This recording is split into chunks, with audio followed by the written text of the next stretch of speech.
पुत्र के लक्षयामि कुमारस्य शक्तस्य क्रीडनादिषु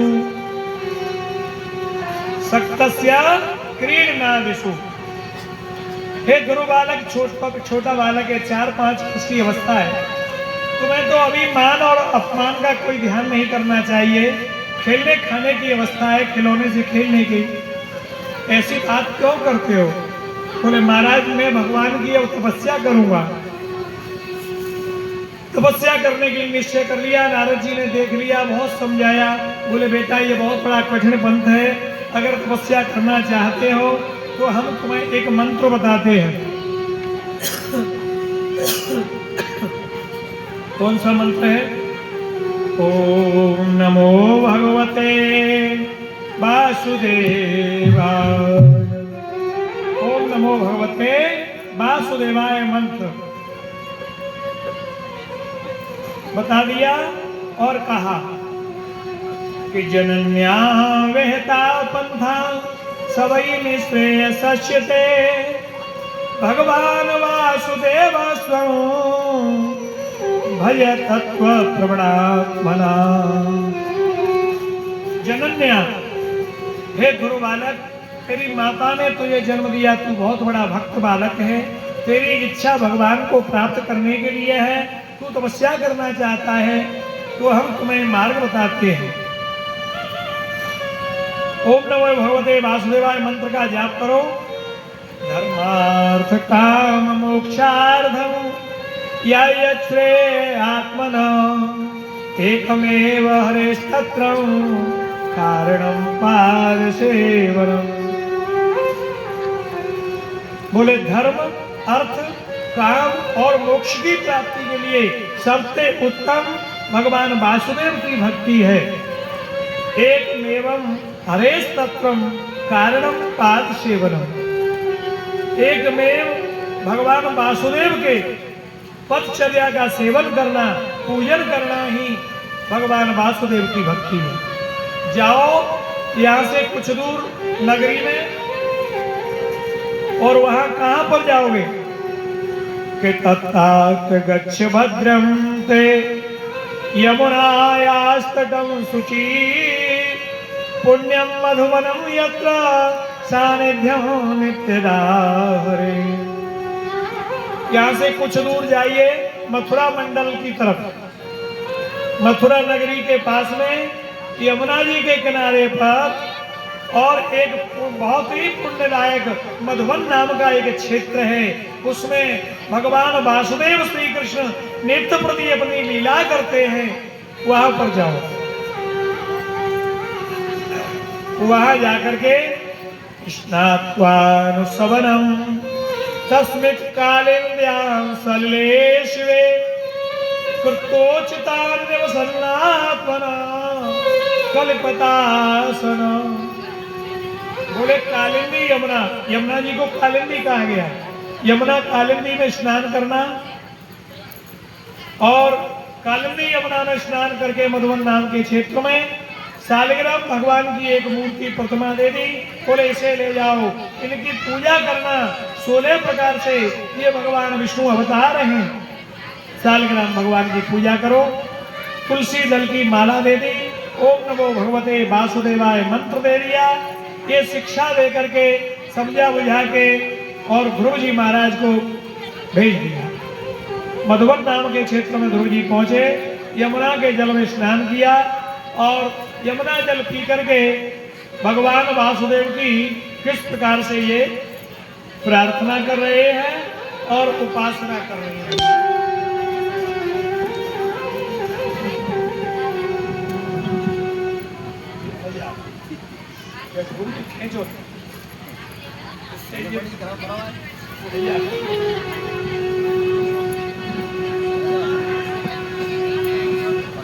तो भगवान की आराधना किस प्रकार से कर रहे हैं ध्रुव जी महाराज? 5 वर्ष की अवस्था है, केवल 5 वर्ष की। एक छोटा सा बालक कितनी बड़ी कठिन तपस्या को करने जा रहा है। और आज कहूँ 80-90 साल के बड़े बूढ़े से पूछें भगवान की पूजा करोगे तो मना कर देगा। कैसे? एक उदाहरण लो।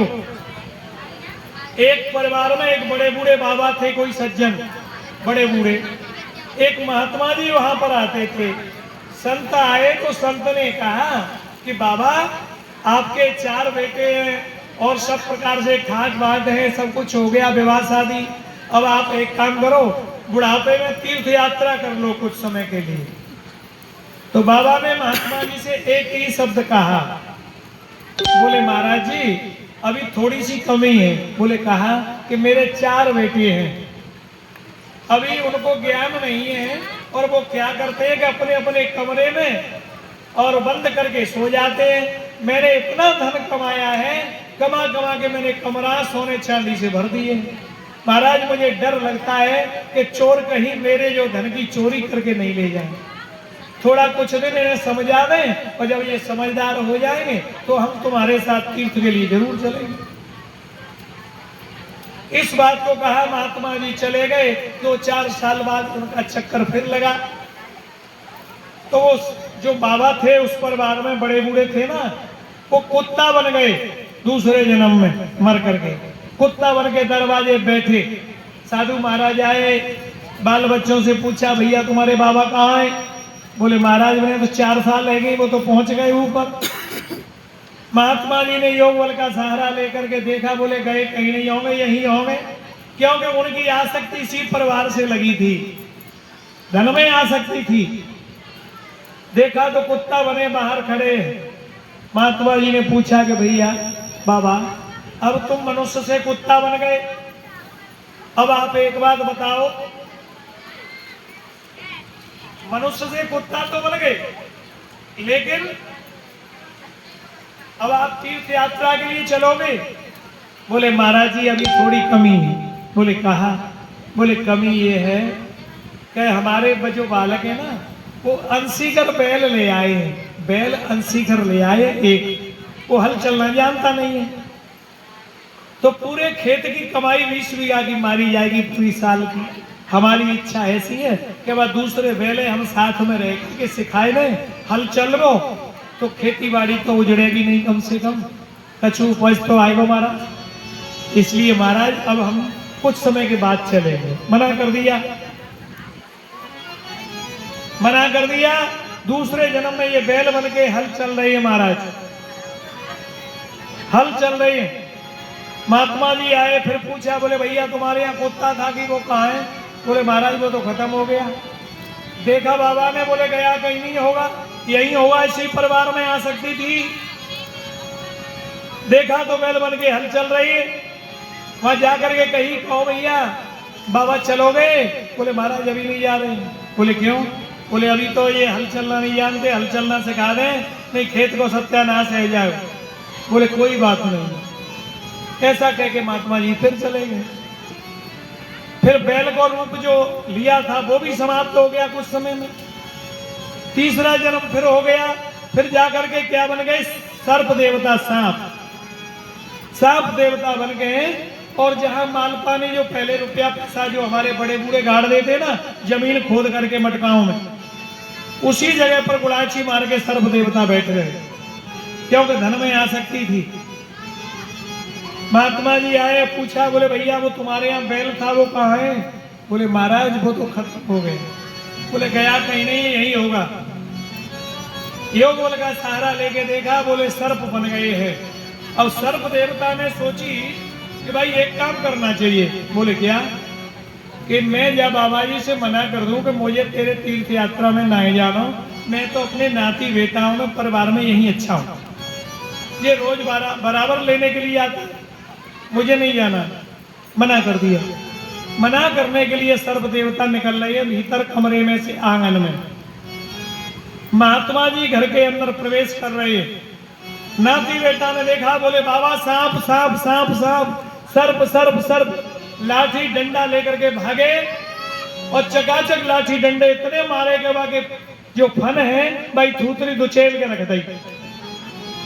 एक तो श्वास रह गई। बाबा ने देखी कि ये वही बाबा है जो मेरे से मना करता था, ये वही है। अब इससे पूछेंगे चलेगा कि नहीं। सर्प देवता के एक श्वास रह गई, वो नाली के मुंह में घुस गए। थोड़ा बहुत पानी मिल गया नाली को, तो आते श्वास एक हाथ वापिस आ गई। महात्मा जी ने योग बल का सहारा लेकर के देखा, नाली के कोने पर झांक के देख रहे, सर्प देवता आंखें टिमटिमाए रहे। बोले कहो बाबा अब तीर्थ यात्रा चलोगे? बोले महाराज अब जल्दी ले चलो। बोले क्यों? बोले यूं कि अब तक तो लात पनैयन दे भीतर ही सो झेल रही महाराज, लेकिन अब तो आज फन के ऊपर ही चोट आ गई, थूतरी तो चेल के रख दी, एक आश्वास रह गई है। जावे सो महाराज जल्दी ले चलो, अब नहीं रह सकता मैं परिवार में, जब तक फन पे नहीं आएगी तब तक माया को नहीं छोड़ सकता व्यक्ति। बोलो वृंदावन बिहारी लाल की जय। तो ये क्या है? यही आसक्ति है।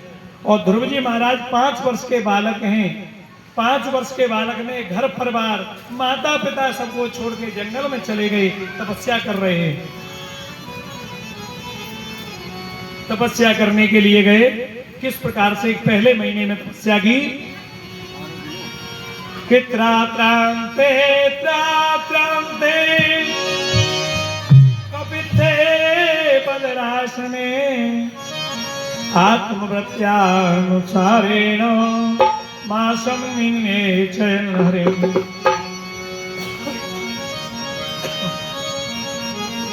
ध्रुव जी महाराज ने 3 दिन निराहार रहे। 3 दिन तक, पहले महीने में 3 दिन तक कुछ नहीं खा रहे, और 3 दिन के बाद में कैथ और बेर का आहार ले और यमुना मैया का जल पी करके शालिग्राम भगवान की पूजा करें। पहले महीने को इस प्रकार से व्यतीत किया है। अब दूसरे महीने में क्या किया कि द्वितीयम चित था मासम षष्ठोर्भिके दिनो तृणपन्नादि शीर्णो कृत्यान्नो व्यर्चरद्वयम्। दूसरे महीने में महाराज, पहले महीने में 3 दिन के बाद, दूसरे महीने में 6 दिन तक निराहार रहे।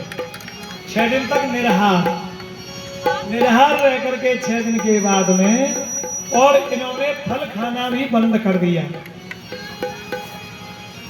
कैथ और बेर का आहार नहीं ले रहे हैं। क्या ले रहे हैं?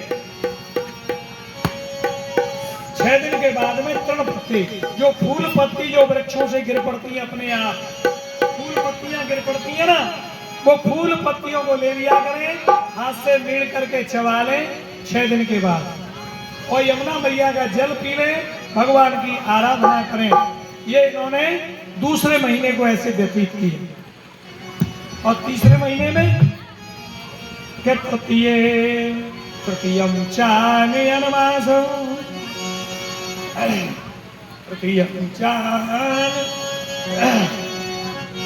तृतीयम चानयनवासं नवमे हनि अव्यक्ष उत्मश्लोक उपाधावत समाधिनम्। अब इन्होंने फूल पत्ती भी खाना बंद कर दिया। तीसरा महीना प्रारंभ हुआ है। तीसरे महीने में महाराज 9 दिन तक कुछ भी नहीं खाए, निराहार रहे।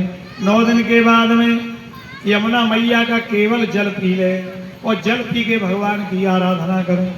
तीसरे महीने को व्यतीत किया है। अब चौथा महीना प्रारंभ हुआ। चतुर्थे मपवई मासम द्वादशे हनि वायु भक्षोजित श्वासो ध्यायं देवमधारय। चौथा महीना प्रारंभ हुआ तो इन्होंने महाराज यमुना मैया के जल को भी छोड़ दिया है। 12 दिन तक निराहार रहे, और 13वां दिन जैसे ही आए, केवल पूर्व दिशा की तरफ मुंह फाड़ करके, और ध्रुव जी महाराज क्या करें? केवल हवा का पान कर रहे हैं, पवन का आहार। वायु भक्षोजित श्वास, वायु का भक्षण कर रहे हैं 12 दिन के बाद। ये चौथे महीने को इस प्रकार से व्यतीत किया है। 5वां महीना प्रारंभ हुआ। पंचमे मास्य मनु प्राप्ते जितश्वासो नृपात्मज ध्यायान ब्रह्म पदैकेन तस्थो स्थाणुर्वाचर। जब 5वां महीना प्रारंभ हुआ, नृपनंदन ध्रुव जी महाराज ने हवा को भी पान करना बंद कर दिया है। हवा को पान करना बंद कर दिया भैया। अब क्या कर रहे हैं? बिल्कुल एक पैर के अंगूठे के बल से खड़े होकर के ऊपर को दोनों हाथ जोड़ते हुए भगवान विष्णु का सुमिरन कर रहे हैं, सब कुछ त्याग कर। भगवान देखिए कहीं दूर नहीं है, बहुत नजदीक है, लेकिन हम भगवान दूर नहीं है लेकिन हम देख नहीं पा रहे। क्या है? अपनी आंखों को खोल के नहीं देख रहे। तो राम बसे नहीं दूर, अखियां खोल जरा, राम बसे नहीं दूर, अखियां खोल जरा, राम बसे नहीं दूर, अखियां खोल जरा, दूर अखियां खोल जरा, राम बसे नहीं दूर, अखियां खोल जरा।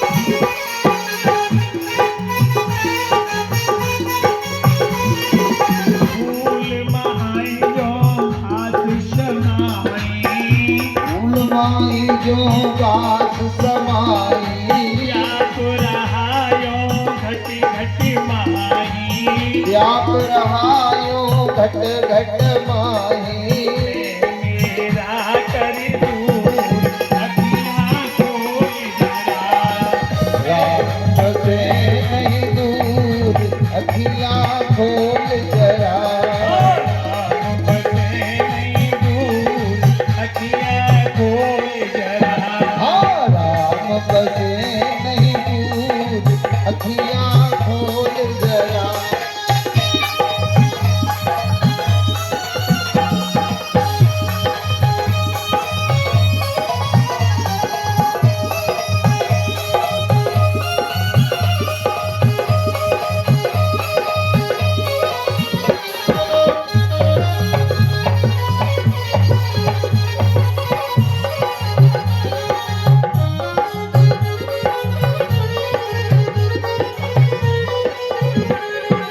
जल थल अग्नि गगन पवन में, जल थल अग्नि गगन पवन में, जल थल अग्नि गगन पवन में, ओ जल थल अग्नि गगन पवन में, सूरज चंदा तारा गण में, सूरज चंदा तारा गण में, सूरज चंदा तारा गण में, सूरज चंदा तारा गण में, ईश्वर है भरपूर अखियां खोल जरा, हाँ ईश्वर है भरपूर, अखियां खोल जरा।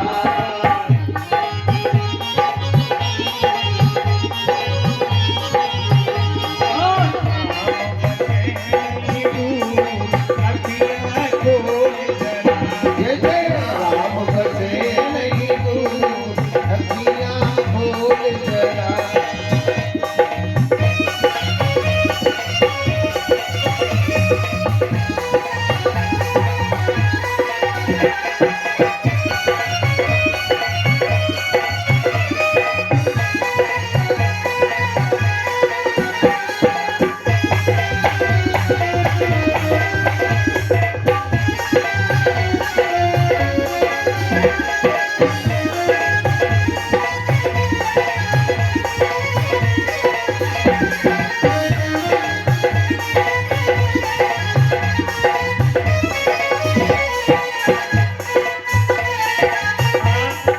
आस करो जो हरे दर्शन की, आप करो जो हरि दर्शन की, आस करो जो हरे दर्शन की,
से मिलता है। बिन सतगुरु के ज्ञान न आवे, बिन सतगुरु के ज्ञान न आवे, बिन सतगुरु के ज्ञान न आवे, बिन सतगुरु के ज्ञान न आवे। वेगी सच्ची राह बतावे, वेगी सच्ची राह बतावे, वेगी सच्ची राह बतावे, ओ वेगी सच्ची राह बतावे। दीक्षा देहु जरूर अखिया खोल जरा, ओ दीक्षा चाले जरूर अखियाँ खोल जरा, ओ राम बसे नहीं दूर अखिया खोल जरा। हाँ, राम बसे नहीं दूर अखियाँ खोल जरा।